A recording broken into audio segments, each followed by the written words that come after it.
thank you. If you could just say your name, like enunciate it properly for the people watching at home, and I guess what you're doing in the world of soccer so far. Okay. Hi, my name is Aya Barka. I play with the WPSL New York Dutch Lions, and I also work for New York City FC. Now, can you explain a little bit for those who may not be familiar with the Dutch Lions, like, I guess in the world of the women's soccer, how do they rank? Like, Well, it's a pathway to professional soccer. So it's kind of like an off season that you do in the summertime to get you prepared for certain teams in the future. Now, to get us started, can you just speak a little bit about yourself, your background, like where originally are you and your family from, and what originally sparked your interest into the sport of soccer to start with?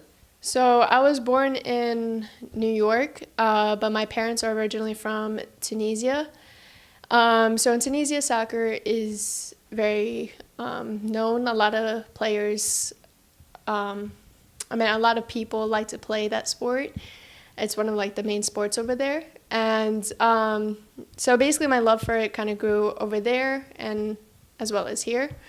When I was like 5 years old, my dad used to take me like in the backyard. We would play with our family, just doing like 2v2. And the competition from that made me really like the sport.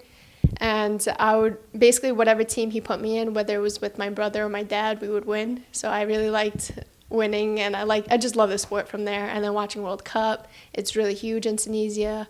When Tunisia made like the World Cup themselves, like everyone just loves the sport. Everyone follows it and everything over there. For those people who may not be familiar with Tunisia, can you explain where that is in terms of geography? Okay, so that country is located in North Africa under like the boot of Sicily. Nice, and I guess is it something that's a big sport, soccer in Africa, and is it something that people are sort of a follower of? And Yes, so like everyone over there basically they're like number one fans of like either Messi or Ronaldo, and they love to follow it. And there's two main teams over there called Taraji and Etoile. So those are like two rival teams. So if you go to certain areas, you don't want to wear the wrong shirt over there. when did you and your family, I guess, come to the stateside? Like, how long were you all here for? So I was born here. So my parents came here when they were younger. And then they had like my brother and my sister and I. Nice, nice. And I guess what were the earliest influences for you with the sport of soccer here in the United States? Like, what was like the first, I guess, like soccer match you went to, or what was the first? So I basically played soccer when I was young, but it was just basically like for fun and with the family. But I started on a team in, I believe it was 7th grade for the middle school team.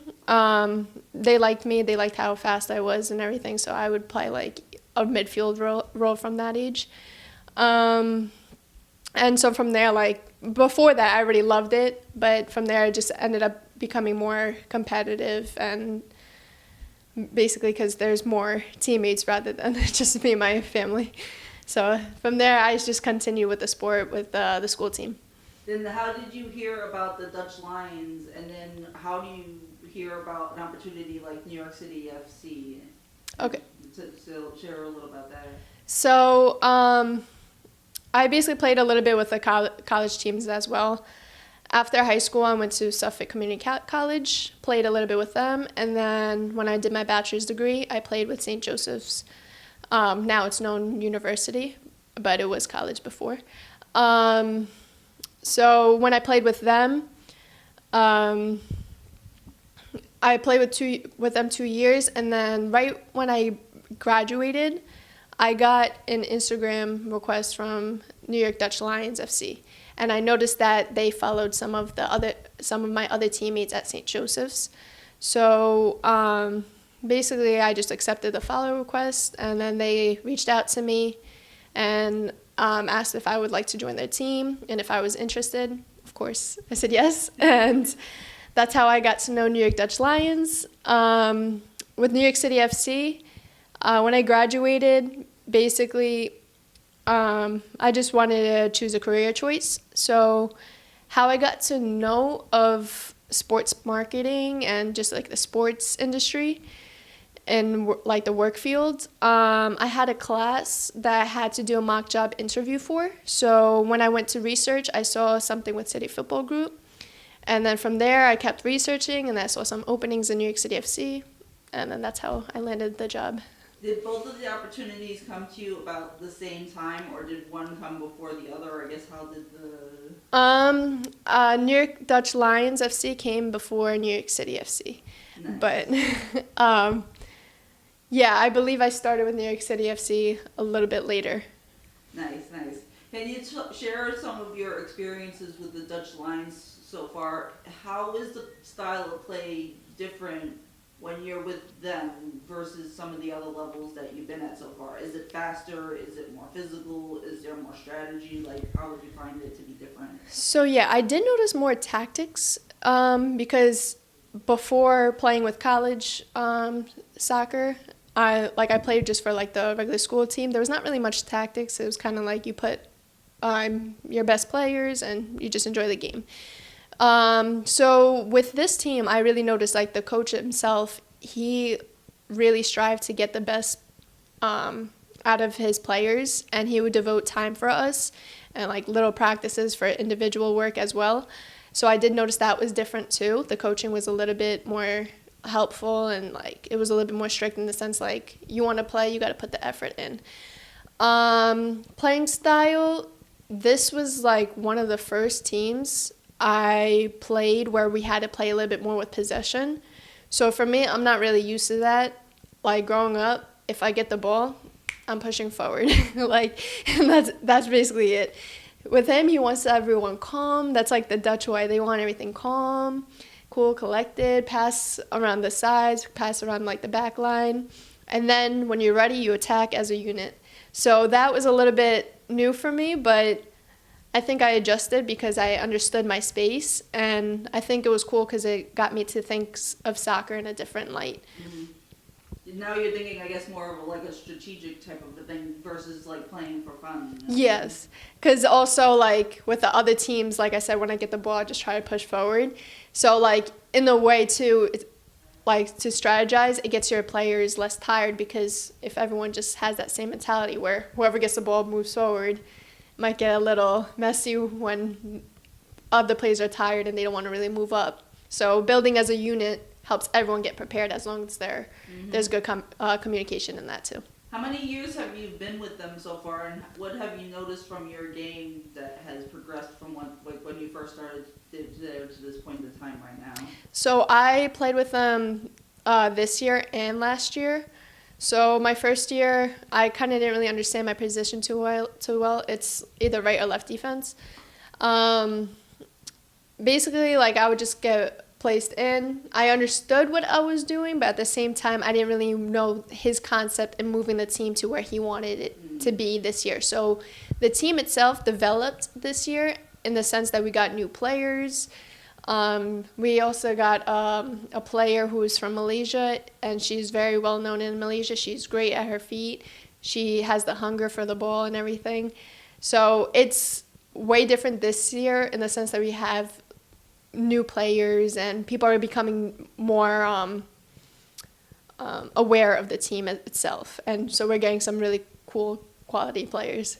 How do you find most of your teammates are when it comes time for like when your coach is standing there and he's like giving you all the information and helping with the development? Is everybody, I guess, fairly open-minded about like trying to learn what he's trying to say and implement what he's trying to do onto the field? Yes. So my coach, he speaks English pretty well for me, as like I understand him. Some of the players are from different areas, so there's some people that speak Dutch. There's some people that like English is their second language basically. So everybody is open. Everybody's ready to learn something new. It's just more about like when it comes to the game time, who's gonna like snap first in the sense of like keeping calm versus who wants to really like just get there and score. Mm-hmm. So maybe there's a little bit miscommunication with that, but At trainings, it was fairly simple. Our coach, whenever we had like confusion in the team, he would just show us exactly what he wants us to do by doing the drill himself. And then from there, we would just practice. And he is very good with patience as well. So if we don't understand something, he will take the time to show us. Even like if he has to draw it out, he would do it himself too, so you understand your position. And what I like too is that he tried to not have us have so much stress at practice. He actually didn't mind us having mistakes because that way we learn rather than just trying to do our best and it's just not working out or anything. Do you find that you've been able to grow as a soccer player because of your time with the Dutch Lions so far? Yes, because I got to understand the game in a different light. Like I said, normally I would just push forward. So this way, like, not the whole game is pushing forward. You get to learn more about the team itself, and honestly, like, it makes you learn how to deal with different types of teammates, because in some of my teams, there was a lot of fast players, versus now there are fast players and there's like people that are slower, but they control the games in different aspects, whether they have perfect passing or like really good dribbling skills could be. So it did get me to understand like soccer in a different light and everything, give me a different type of experience. Now, if you could speak a little bit about your time with New York City FC, how has that been for somebody who is an up-and-coming professional in the field of sports? And I guess what have been some of the things that you've been able to learn from them so far? So what I did notice with New York City FC was that they try to play with possession as well. And so with that is that like I got to kind of mimic in the style of how they play and translate it to my skills. Also, I just think they're a very exciting team in the way that they push forward, and like they're just built up as a unit. Some of their skills as well, like I love watching it. Like Titus Magno's dribbling and everything, and Santi's like how he gets through players, passes, or even how he scores. I just think it's incredible. Like that whole team in general, incredible. I love it. How is it that you've been able to balance, because you play and you help them out as a behind-the-scenes public relations person, sports marketing person? So can you talk a little bit about like have a day in your life on a game day and then helping out with New York City FC? So some days would fall like where I would be double booked. So that is just about communication. So I would just communicate with either my manager or my coach, whether if it's like I have a practice and a game the same day. Well, work, game, and the same day. So basically it just kind of goes with communication. But some of the work that I do is online. So what I would do is I would train. So this season, basically, I would have training in the morning. I would go to that. Or actually it was in the afternoon. It was like around 2.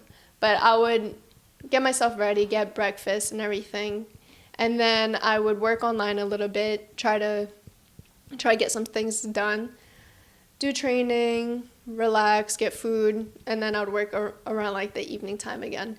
So basically it was just all about time management, and I think I handled it pretty good. And in the beginning it was a little hard, but then I slowly adjusted here and there too.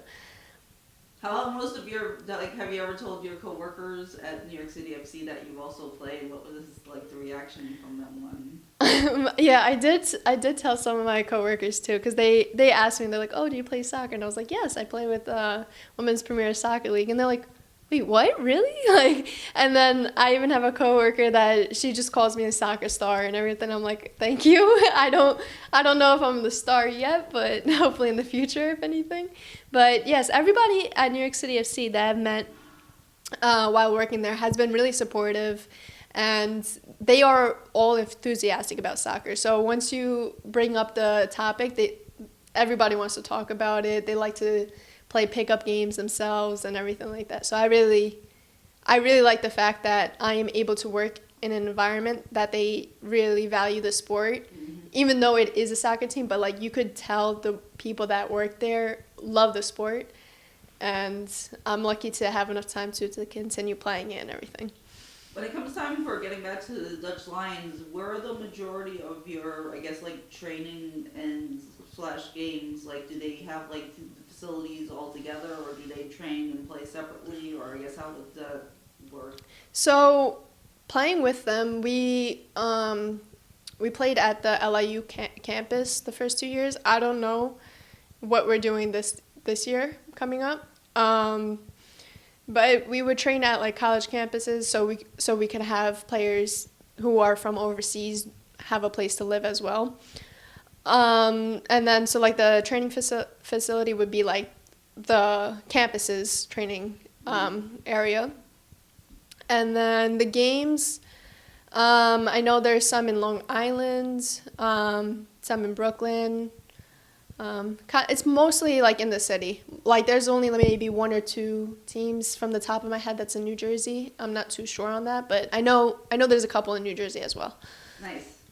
Talk about, if you could, a little bit about like your training, like with the lifting weights and the diet and stuff like that, especially for the younger soccer players that are out there.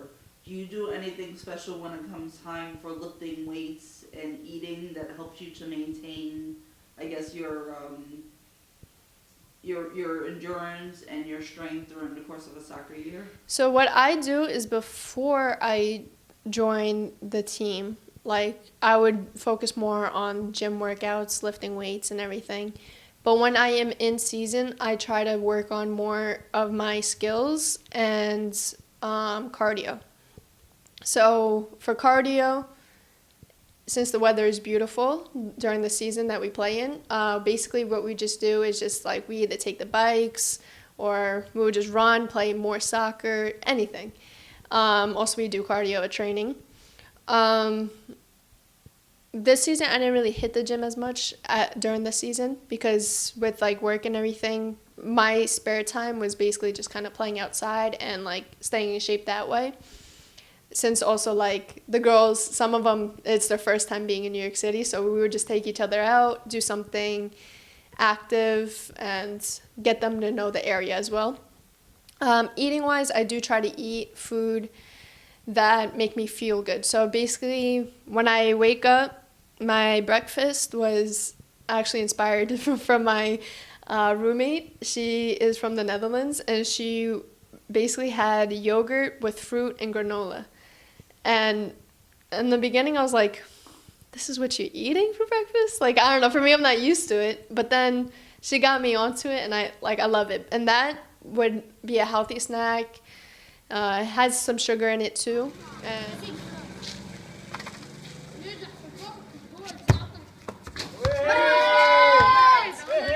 it would keep me like pretty full for like a good amount of time since it has granola.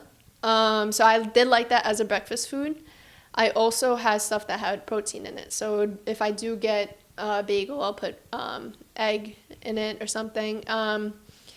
Like for lunch, there was this place that was right near us where I would get like it was just a sandwich with like meat, and it had salad in it too. It was a wrap, but it just tasted really fresh and it was really good. So basically I would try to do that. If I do get carbs, it would probably be pasta or pizza. But for the most part, I try to have protein, a little carbs, and like yogurt for breakfast. What do you think is like the biggest obstacle that you've been able to overcome, especially when it comes time for having to communicate with people from so many different countries? Like, how is it that you all are able to bond and become a cohesive team that finds results on the field? Like, how are you all able to do that?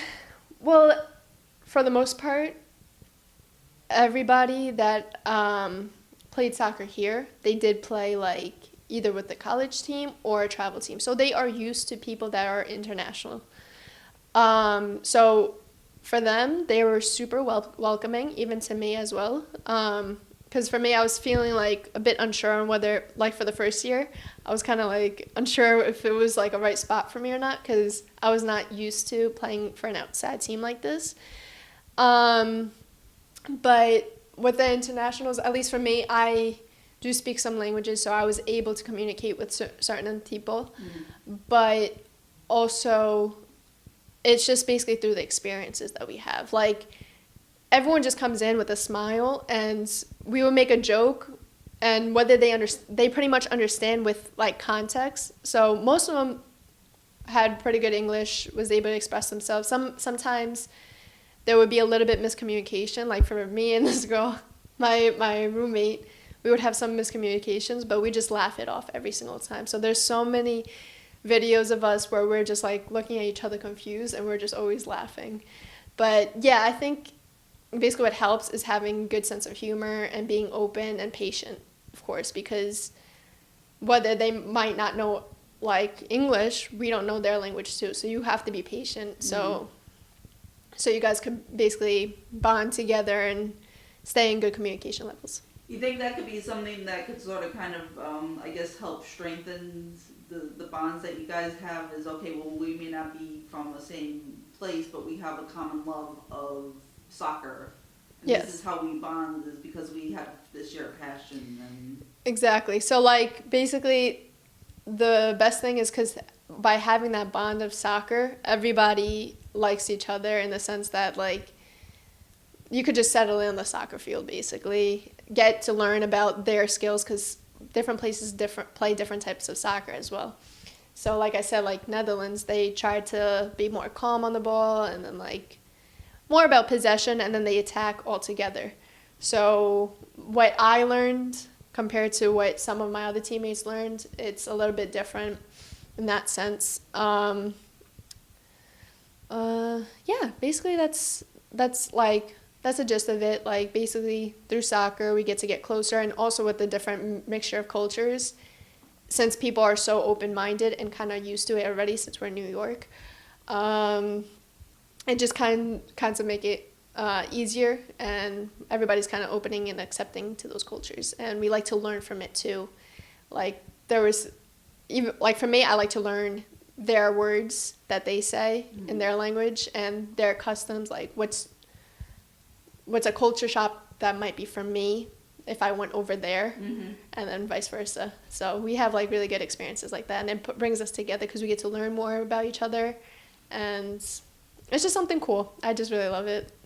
have you guys ever thought of the type of idea where, because they have like so many like places that are similar to like their home countries, like restaurants or like neighborhoods, like going to that area and be like, well, this sort of kind of reminds me of Netherlands in a way because of fill in the blank, or this reminds me of this and this because of, and like go into those places, and like what you guys like do any group bonding outside of the, like you were saying, the field trips and stuff? Yes. So I was very happy that this year I was able to live on campus.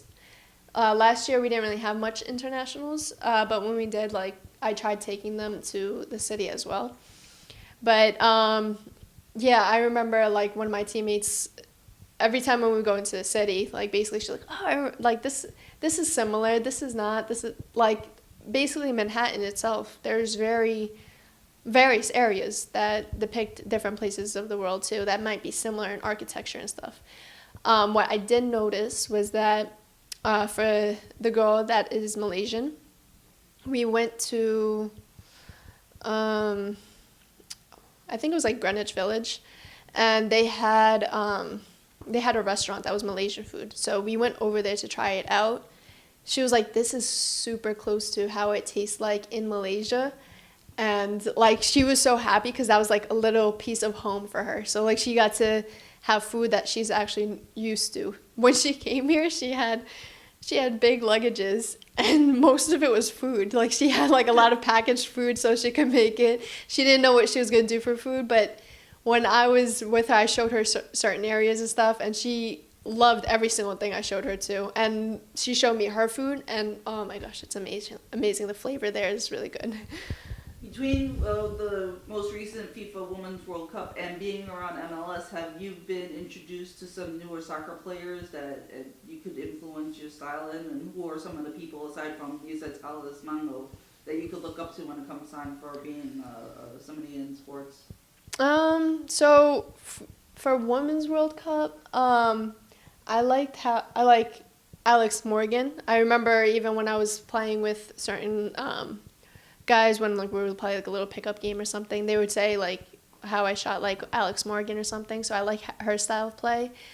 With MLS, I'm trying to think if there's another player that comes in mind that I really like. I liked Gabriel Paredes, and current right now, I like Julian Fernandez as well. When he did play his recent game, I think it was against Toronto where he scored. I really liked the way that he was fighting to score that goal, and it was a stunner too. He created a lot of chances as well, so I think that is really good. And also when I was mentioning about Santi too, I liked how he played with Inter Miami, and his goal was unbelievable. I love it. It was like I literally could just keep rewatching it. It was really nice. Nice, nice. There may be a lot of people that are out there who are either up and coming, chasing after a dream. What I would love to know is like your insights, advice as somebody who's a dream chaser yourself and achieving a lot that you've been able to achieve. What would be some of the things that you would like to be able to share with some of the people that are actually watching this right now? What I would share is definitely devote the time to the things that you love. Do not give up. And when it came to like sports or soccer, you need to definitely devote some time for you to practice yourself so you could get a better understanding of how you play and so you could work on your skills. And basically, if your dream falls out in the sense that you don't make it, try to achieve it in another aspect. Like for me, if who knows, if I don't make it in the soccer world, then I'm working in the soccer world, which that for me is everything. That's perfectly fine. But I would definitely say try to incorporate it in your life no matter what, even if it's completely different. If it's just an office job, that's fine. Make some time, play some pickup games, get to know people who love that sport as well, and share some great experiences. Cool, cool. Thank you so much for the time, and we'll be looking forward to seeing you hopefully as you progress during your Dutch Lions career. All right, thank you.